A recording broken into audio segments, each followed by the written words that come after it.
Hi friends, எல்லாருக்கும் வணக்கம். இப்போது சின்னதாக ஒரு அரசியல் பற்றி தான் நம்ம பேச போகிறோம். அதாவது நம்ம டிஎம்கேல இருக்கிற நம்ம உதயநிதி ஸ்டாலினாக இருக்கட்டும், ஸ்டாலின் சாராக இருக்கட்டும், இவங்க எல்லாருக்குமே எதிர்கட்சியாக வந்துட்ட பிறகு மக்கள் மேலே அவ்வளோ அக்கறை. எல்லாத்துக்கும் குரல் கொடுக்குறது, நீட்டுக்கு பார்த்தோன்னா போராட்டம் பண்ணுறேன்னு சொல்லி காமெடி பண்ணுறது. இப்போ நேற்று ஒரு சீட்டு ஒன்று வச்சுருக்காரு, சிஎம் சார் வாய் திறங்க சிஎம் சார் அப்படின்ட்டு.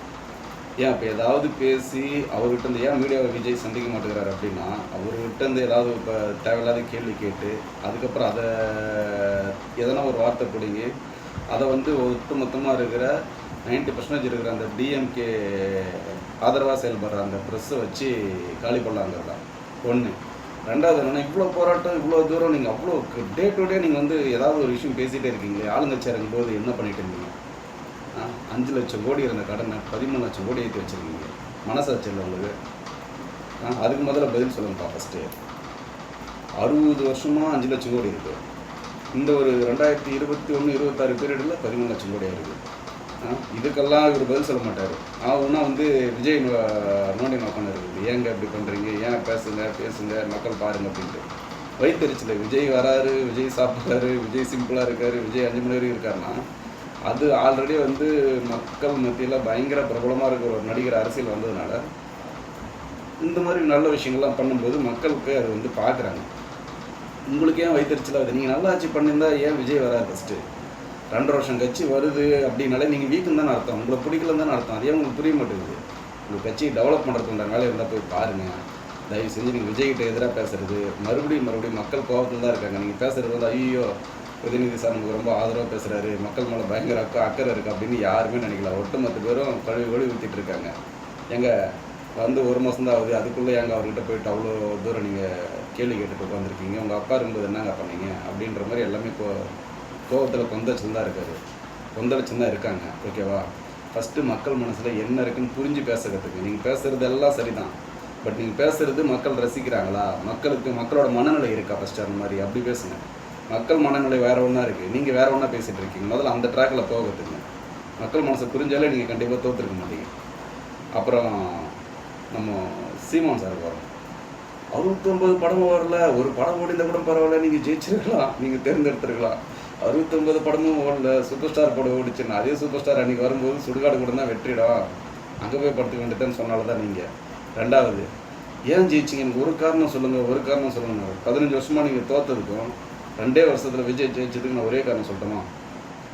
நீங்கள் மாற்றி பேசுகிறீங்க மிஸ்டர் சீமான் சார் அவர்களே, மாற்றி பேசுகிறீங்க. இன்றைக்கி காலையில் 2 நாள் கழிச்சு திடீர்னு தம்பின்றீங்க, அதுக்கப்புறம் எனக்கு அவங்களுக்கு சம்மந்தம் இல்லைன்றீங்க. அதே போல் இன்னொரு விஷயம் என்னென்னா, மக்கள் உங்களை நம்பலை. ஒரு நிலைப்பாடோடு இருக்கணும், சரியோ தவறோ பரவாயில்ல, ஒரு நிலைப்பாடோடு இருக்கணும். அது உங்கள்கிட்ட சுத்தமாக கிடையாது. ஓகேங்களா?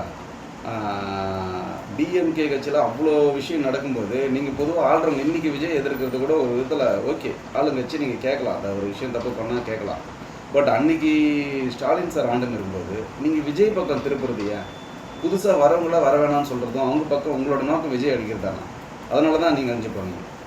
முதல்ல என்ன ரீசன்னா, உங்களை நம்பலை மிஸ்டர் சீமான் சார் அவர்களே, உங்களை நம்பலை மக்கள், விஜயை நம்பினாங்க. ஒரே விஷயம் அவ்வளோதான். ஓகேங்களா? அதை தாண்டி நீங்கள் நிற்கிற தொகுதியில் கூட உங்களால் ஜெயிக்க முடியலன்ற அந்த ஆதங்கமும் அந்த வருத்தமும் இருக்குன்னா, நம்ம ஏன் தோக்குறோம், நம்ம ஜெயிக்கணுன்ற அந்த எண்ணம் வரணும். உங்களை நம்பி அத்தனை தம்பிங்கள் இருக்காங்க. அதில் ஒரு 10 தம்பிங்களாவது நீங்கள் சட்டமன்றத்தை கூட்டின்னு போகிறதுக்கான வேலையை பாருங்கள். இப்படி கத்துறதுல எந்த பிரயோஜனமும் கிடையாது. கத்துறது மக்கள் மனநிலையை புரிஞ்சு கற்றுங்க. அடுத்த முறையாவது வரலாம். நீங்கள் மறுபடியும் விஜய் சீண்டினே இப்படியே தேவையில்லாத அதாவது மக்களுக்கு தேவையான அரசியல் விட்டுட்டு நீங்கள் ஒரு அரசியல் பேசினீங்கன்னா மறுபடியும் விஜய் சார் சொல்கிற மாதிரி நிர்வாகத்துக்கு பொறுப்புள்ள ராஜா, நிர்வாகத்துக்கு பொறுப்பே இல்லை. ஸோ விஜய் மக்கள் நம்பினாங்க, உங்களை நம்பலை. மாற்று வேணும்னு எதிர்பார்த்தா எல்லாம் அப்பத்துலேருந்து எதிர்பார்த்து தான் இருக்கும். அந்த மாற்றாக நீங்கள் இல்லைன்றதான் உண்மை.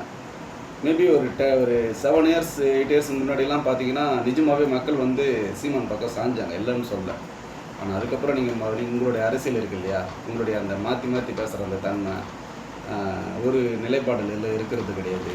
அது இல்லாமல் என்ன சொல்கிறது, நம்ம என்ன சொன்னாலும் ஓகே, அந்த கைத்தட்டுறது வாங்குறதுக்கு எதனா ஒன்று அடிச்சு விட்டு போயிட்டே இருக்குது. 69 படத்தில் ஒரு படம் கூட நல்ல படம் இல்லைன்ற, எத்தனை படம் ஹிட்டான பிறகு முதல்ல போய்ட்டு உட்காந்துருக்காரு. 275 கோடி சம்பளம் படம் உடம்புல கொடுக்குறாங்க, அதெல்லாம் ஒரு காமெடின்னு பேசிகிட்டு இருக்கு. நீ சினிமாவில் தானே வந்திருக்க, சினிமான்னு அவ்வளோ எதிர்ப்பு பேசிகிட்டு இருக்குல்ல. லாஸ்ட்டாக இப்போ பிரதீப் ரங்கநாதன் கூட படத்தில் நீங்கள் தானே சார் நடிச்சிங்க. ஸோ அதனால் வந்து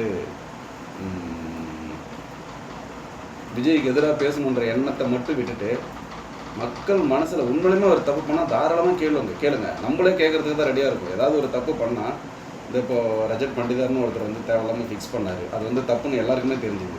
குரல் கொடுத்தாங்க, அவருக்கு நம்ம பண்ணது தப்புன்னு தெரிஞ்சுட்டு அந்த நியமனத்தை ரத்து பண்ணிட்டாங்க. அந்த மாதிரி உண்மையான ஒரு தப்பு பண்ணால் கேளுங்க.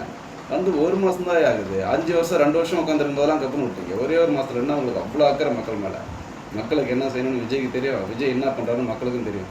கொஞ்சம் அந்த இடையில இருக்கிறவங்களாம் கொஞ்சம் நேரம் பேசாதீங்க. ஃபஸ்ட்டு பேசி நாட்டுக்கு எடுத்தது போதும். கொஞ்சம் பேசாமல் இருங்க. தேங்க்யூ.